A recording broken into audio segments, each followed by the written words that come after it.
बिस्मिल्लाहिर्रहमानिर्रहीम। अस्सलाम वालेकुम नाज़रीन, आप यूट्यूब चैनल देख रहे हैं, मैं इमरान ख़ान हूँ। अगर पाकिस्तान में आप कमज़ोर हैं, आपके ताल्लुकात नहीं हैं या आप एक गरीब आदमी हैं तो कसूर सिर्फ़ आपका है। आपको कभी इंसाफ नहीं मिलेगा और आप कभी भी कानून से इंसाफ की तवक्को मत कीजिएगा। अगर किसी ताकतवर आदमी के साथ आपका झगड़ा हो गया है, उसने आपकी ज़मीन पे कब्ज़ा कर लिया है, उसके ताल्लुकात आपसे ज़्यादा हैं, तो फिर आप अपनी ज़मीन को भूल जाइए, अपने हक़ को भूल जाइए, वरना आपकी बाकी ज़िंदगी इस हक़ के लिए कुड़ते हुए, सिसकते हुए आपकी ज़िंदगी गुजर जाएगी और पाकिस्तान में कोई तब्दीली नहीं आई। हम तब्दीली के लिए हर वक्त ज़ोर लगाते हैं।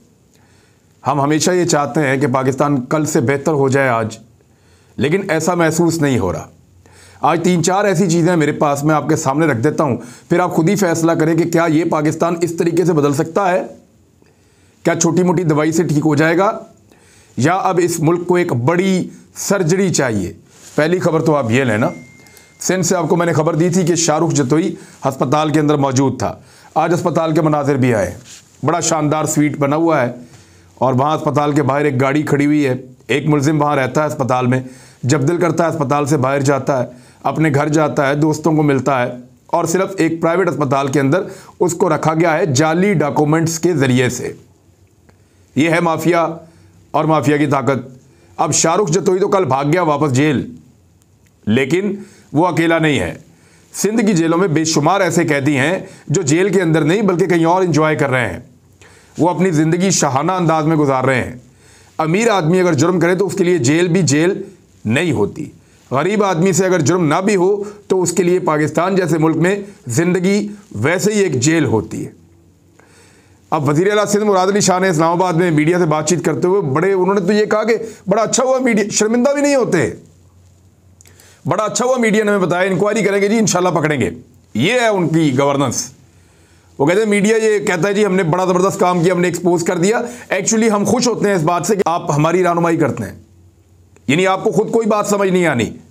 अब वो गलती दूर कैसे करेंगे कि अगली मर्तबा इन कैदियों को जो सहूलत फराम करनी है उसको ज़्यादा बेहतर अंदाज में करें ताकि बात मीडिया तक ना पहुँचे, क्योंकि माफिया का साथ तो इन पॉलिटिकल लोगों ने देना है। ख़ासतौर पे सिंध और पाकिस्तान पीपल्स पार्टी आप लोग अच्छी तरह जानते हैं। अब शाहरुख जतोई के बाद मज़ीद बाअसर कैदियों की प्राइवेट अस्पतालों में मौजूदगी का इंकशाफ हो गया है सिंध में। जब मामला खुला है तो फिर और चीज़ें भी आ गई। अब मुख्तलिफ जगहों से डॉक्टर बता रहे हैं मीडिया को, हमारे यहाँ पे भी 2 कैदी हैं, हमारे यहाँ पे 1 कैदी है, हमारे यहाँ पे 3 कैदी हैं। वो एक ढेर लगा हुआ है कैदियों का जो जेल के अंदर जेल काट रहे थे। और ये सारे कैदी जो प्राइवेट अस्पतालों में मौजूद हैं, शाहरुख जतोई की तरह ये बाअसर कैदी अब जेलों में वापस पहुँचना शुरू हो गए हैं। चंद दिनों तक ये जेलों में रहेंगे, फिर मीडिया किसी और इशू पे काम कर रहा होगा, या बारिशें आ गई हैं, कुछ और हो गया, या आटे का गंदम का बहरान हो गया। पाकिस्तान बहरानों में घिरा रहता है। कोई भी चीज़ जो नेक्स्ट आएगी ना, कोई फड्डा जब नेक्स्ट होगा, तब तक के लिए ये कैदी थोड़ा सा जेल के अंदर रहेंगे, वहाँ पे भी इनका अच्छा वक्त गुजरता है, लेकिन उसके बाद फिर दोबारा मौका देखकर इनको बाहर निकाल दिया जाएगा। ये है हमारे यहाँ पे ताकतवर के लिए अलग कानून। अब ये 12 मजीद कैदी कराची के प्राइवेट अस्पताल से सेंट्रल जेल भेजे गए हैं और ये तमाम, इसमें एक किशोर कुमार है, एक सईद भरम है और बहुत सारे, एक मुतहदा का है MQM का और बाकी लोग भी हैं। वो ये कहते हैं, और इसके अलावा बेशुमार और हैं। ये तो वो है ना जो रिपोर्ट हो रहे हैं, ये जो जाली खतूत पर इनको निजी अस्पतालों में दाखिल रखा गया था।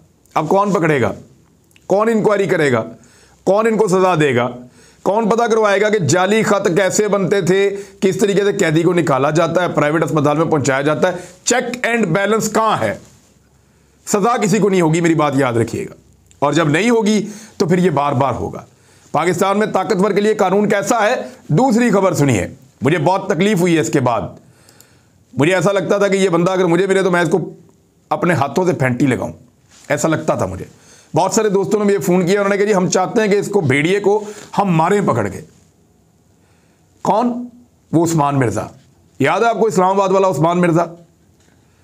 एक ऐसा गुंडा जो लड़कियों की बरहना वीडियो बनाता था पकड़ के उनको ब्लैकमेल करके, और एक लड़के को और लड़की को उन्होंने एक फ्लैट के अंदर पकड़ा, फिर उनके साथ बेहूदगी की, उनको बरहना करके उनके साथ बहुत मायूब हरकतें करता रहा और शराब के नशे में ये आदमी धुत था। अभी चंद महीने पहले की बात है, अभी पकड़ा गया है। पकड़ा गया। और अब आज क्या हुआ है ज़रा ये भी आप खबर सुन ले, मातम करने के अलावा आपके पास कोई ऑप्शन नहीं होगा। ये खबर सुनिए आप। इस्लामाबाद सेक्टर E1 में लड़की लड़के को बरहना करके ब्लैकमेल और तशद्दुद करने के केस में एक बहुत अहम मोड़ आ गया है। मुतासरा लड़की ने मुल्ज़िमान को पहचानने से इनकार कर दिया है। फिटे मुंह तुम्हारा। पूरे मुल्क के अंदर कोई एक शख्स मुझे दिखाएं जो अब इस बंदे को नहीं पहचानता। उस वीडियो को देख देख के उस्मान मिर्जा की शक्ल हम सबको जुबानी याद हो गई है। सबको पता है कि ये आदमी इस शक्ल का ये शैतान आदमी है। इसने जो गंदी हरकत की है, ये मुंह है इसके सर के ऊपर लगा हुआ। सबने इसकी शक्ल पहचान ली है उस्मान मिर्जा की। हर कोई इसको जानता है। पूरे पाकिस्तान को इसकी शक्ल जुबानी याद है। और अगर आज किसी को इसकी शक्ल याद नहीं है तो वो कौन है? वो लड़की है जिसके कपड़े उतरवाए थे। वो लड़का है जिसके कपड़े उतरवाए थे। यानी जिनको नंगा करके रुसवा कर दिया पूरी दुनिया में, वो नहीं पहचानते। बाकी पूरा पाकिस्तान और पाकिस्तान से बाहर ओवरसीज पाकिस्तानी और पूरी दुनिया के अंदर जहां जहां ये खबर गई है, लोग इस शैतान की शक्ल से वाकिफ हैं, लेकिन वो लड़की और लड़का नहीं जानते। कुछ आपका दिमाग इस बात को तस्लीम करता है? पहले जरा स्टेटमेंट सुने, फिर मैं आपको बताता हूं हुआ क्या है। उसने शनाख्त करने से इनकार कर दिया। सेशन कोर्ट इस्लामाबाद में मुतासरा लड़की ने अदालत में वो मुकर गई और मरकजी मुल्ज़िम उस्मान मिर्जा समेत तमाम मुल्ज़िमान को शनाख्त करने से इनकार कर दिया। मुतासरा लड़की ने कहा कि पुलिस ने यह सारा मामला खुद बनाया है। मैंने किसी मुल्ज़िम को शनाख्त किया, ना ही किसी कागज़ पर दस्तखत किए। पुलिस वाले मुख्तलिफ औकात में सादा कागज़ों पर दस्तखत करवाते रहे। यानी अब मुल्ज़िम को निकालने के लिए पूरा रास्ता बनाया उस लड़की ने और अंगूठे लगवाते रहे। आज के बाद मैं पेश नहीं होना चाहती। जज साहब ने कहा ये पेश तो आपको होना पड़ेगा। अदालत ने मुतासरा लड़की के बयान पर वकला की मजीद जरा के लिए 18 जनवरी की तारीख मुकर्रर करते हुए समाअत मुलतवी कर दी है। छूट जाएगा, मुद्दई ख़त्म। और कहाँ से लाएंगे मुद्दई? इस तरह के केसेस में जब इस तरह की दरिंदगी हो और ऐसे जालिम लोग पकड़े जाएं, तो मेरे ख्याल में रियासत को खुद मुद्दई बन के कार्रवाई करनी चाहिए। छोड़ दें उस लड़की को, वीडियो एविडेंस है ना, इसको डालें 15 साल के लिए अंदर, या जो सजा इसकी बनती है वो सजा इसको दें। छोड़े ना इसको, निशाने इबरत इसको बनाएं ताकि आज के बाद कोई और ऐसे ना करे। लेकिन अगर ये बंदा छूट गया और कल से दोबारा टिकटॉक पे आके ये कहना शुरू हो गया कि बाबा जी हुक्म करो और कोई साढ़े लायक, ये अगर दोबारा इन कामों पे लग गया थोड़े दिन के बाद, वो वापस टिकटॉक पे आ गया और नॉर्मल रूटीन में ज़िंदगी गुजारना शुरू हो गया, तो इस एक उस्मान मिर्ज़ा के पीछे 1000 उस्मान मिर्ज़ा मज़ीद हिम्मत पकड़ेंगे और इसी तरह के बन जाएंगे। अब ये रियासत पाकिस्तान की अदलिया की जिम्मेदारी है। मैं बतौर मीडिया इसके ऊपर प्रोटेस्ट करता हूँ और अपनी जिम्मेदारी ऐसे ही अदा कर सकता हूँ जैसे मैं कर रहा हूँ, लेकिन क्या बाकी इदारे इस बारे में सोचेंगे? उनको अपनी जिम्मेदारी अदा करते हुए इस आदमी को कड़ी से कड़ी सज़ा देनी चाहिए। और इस लड़की जो अपने बयान से मुकर रही है, रीज़न हो सकती है ना, माशरती दबाव हो सकता है। पुलिस वालों को इन्होंने पैसा खिलाया होगा, पुलिस वालों ने लड़की पे दबाव डाला होगा कि करो सुलह, जान छड्डो, विचों निकलो। अब वो लड़की को पता नहीं कितना पैसा दिया है। कुछ लोग मुबैना तौर पे ये कह रहे हैं कि 1 करोड़ में, और कुछ लोग कह रहे हैं इससे ज़्यादा में ये डील हुई है कि वो लड़की अब किसी मुल्ज़िम को नहीं पहचानेगी। कुछ लोग कह रहे हैं कि बहुत दबाव बढ़ाया गया है।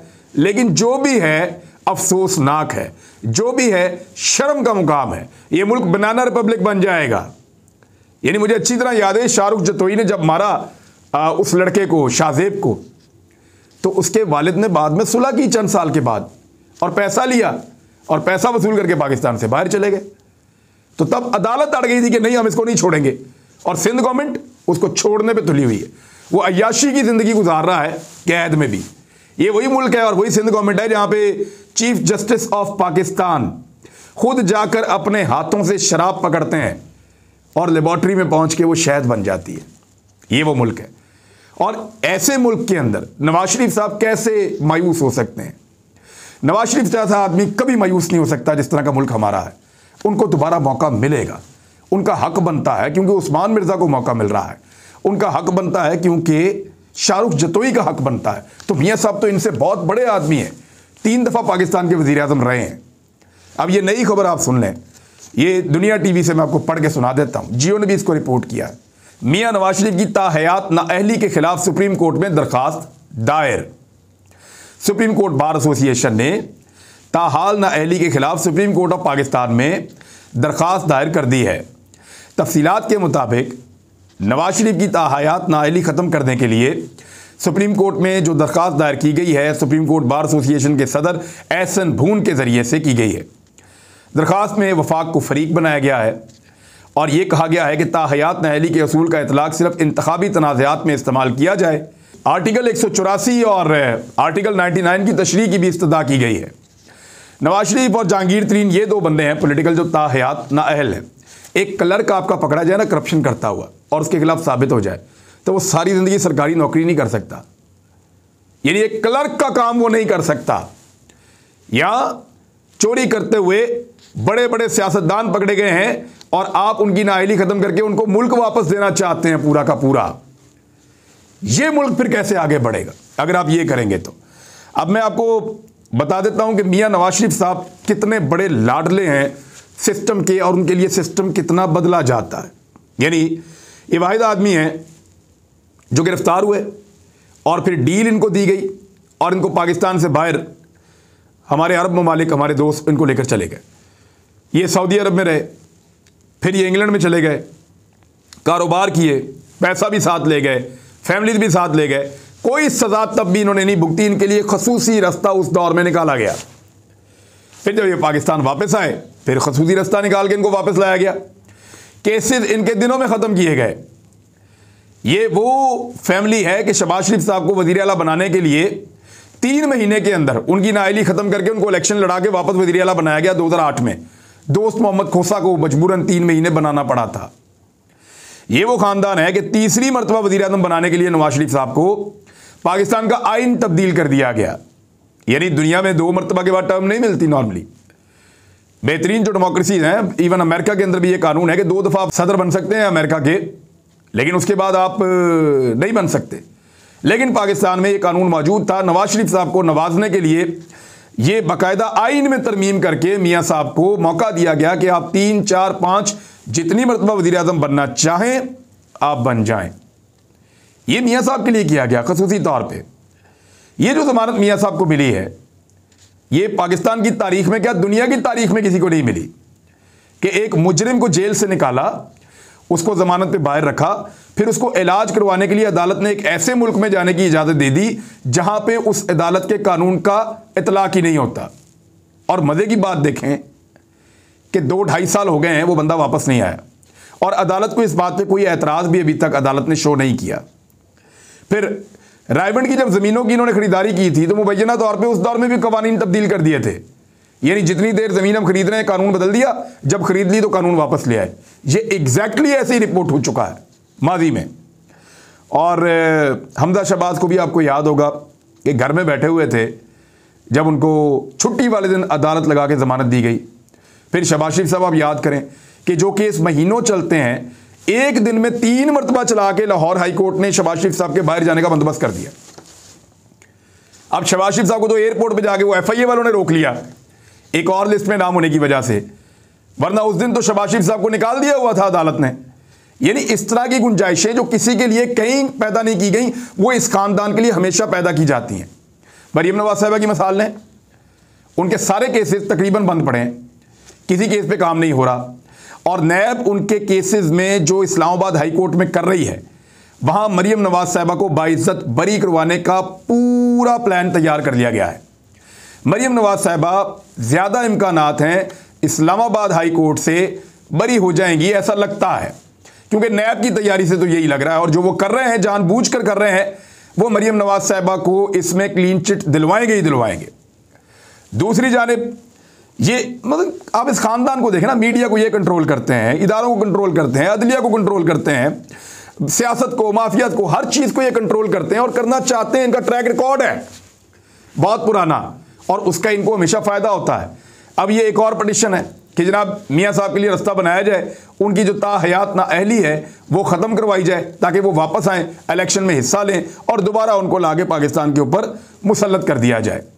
मरीम नवाज साहिबा अपने वालिद की अयादत के लिए ज़मानत पे बाहर हैं, एक पेशी पे नायब उनको नहीं बुला सकती, ये है इस मुल्क का कानून।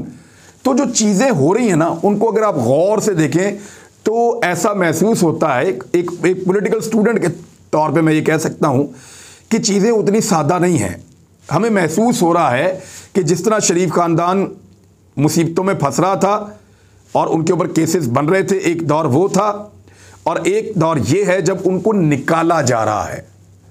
मैं आपको कह रहा हूँ निकाला जा रहा है, मैं ये नहीं कह रहा कि वो निकल रहे हैं। मुझे ऐसा लगता है कि उनको अब निकाला जा रहा है, उनके लिए रास्ता हमवार किया जा रहा है। और ये जो पिटीशन है ये उसी सिलसिले की एक कड़ी है। तो डबल गेम चल रहा है जी पाकिस्तान में, देखें कब तक चलता है, लेकिन जब तक चलता है तब तक हम रिपोर्ट करते रहेंगे। अब तक के लिए इतने, अपना ख्याल रखिएगा, अपने इस चैनल का भी। अल्लाह हाफ़िज़।